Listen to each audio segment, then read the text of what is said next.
Say, I want to ask you some question about you. I say, not okay, no problem. You can get it. It's okay. Yes, for sure. What are you living in Nigeria? And it's okay. I'm living in Abuja. Okay, no problem. I will send you something about you. I say, not okay. What are your size? You are shoe. Let's say my size is 90 something. It's okay, no problem. You are hand. What are you wearing? Let's say okay. Everything you need. If you see me, I say pie like this. You must send me in Nigeria. Okay. Do you marry me? Okay, I can marry me. Are you Muslim? No, I am not Muslim. Okay, my regulation is problem. If you are not, you are a Muslim. I will try my best. Okay, just need you. I love it. Okay, no problem. Why Murja brand? Why understand English very much? You are safe from Nigeria, not because I need this high school.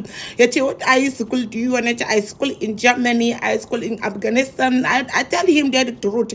Okay, that's why you understand English very much. Muka chilop, muka chachap kelop, and gaya muka inda na shiga turanci na dinga zuban mai da speak, na dinga zuban mai da speak. Yace da ni na san wata a Nigeria ana ce mata na Peace Abdullahi na ce yeah, I know that small yace na ce is celebrity in this Nigeria na ce yace ya santa sun haɗu da ita a Mexico sun haɗu da ita a waye na ce to yace to shi dai yana so na zai aure ni zai kaza nan da muka tattafke da shi yace in tura mishi account number dina I have yace Murja, do you have any dollars account na ce ban dollars account sai dai Nigeria yace to zai san yanda za a yanzu zan tunda nake muku baturan nan so na yake kamar